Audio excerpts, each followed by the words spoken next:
Adelabu kí Makinde kú oríire. Olùdíje fúnpò gómìnà lórúkọ ẹgbẹ́ òṣèlú Accord Party nípínlẹ̀ Ọ̀yọ́, olóyè Adébáyọ̀ Adelabu ti kí ẹnjiníà Ṣèyí Makinde kú oríire fún bó ṣe jáwé olúborí nínú ìbò gómìnà tó wáyé lọ́jọ́ àbámẹ́ta sátidé ọjọ́ 22 oṣù kẹta ọdún yìí.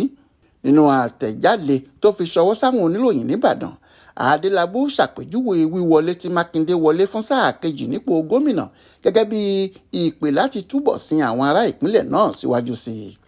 Gẹ́gẹ́ bó ṣe sọ, bó tiẹ̀ jẹ́ pé ìpínlẹ̀ Ọ̀yọ́ kò tíì dé ipò tó yẹ kó wà, oore ọ̀fẹ́ míì ló ti tún wà fún gómìnà Makinde báyìí láti mú ìdàgbàsókè bá ìpínlẹ̀ Ọ̀yọ́.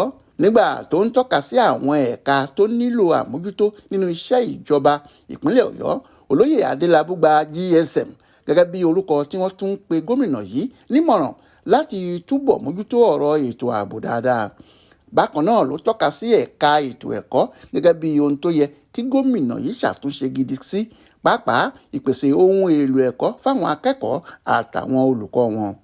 Ó wá ṣèlérí àtìlẹ́yìn rẹ̀ fún ìṣèjọba tuntun náà, pàápàá láti máa gba gómìnà náà nímọ̀ràn láti jẹ́ kí ìjọba rẹ̀ ṣàṣeyọrí. Ọláwálé Àjàó ló ṣàkójọpọ̀ ìròyìn fún Aláròyé online television.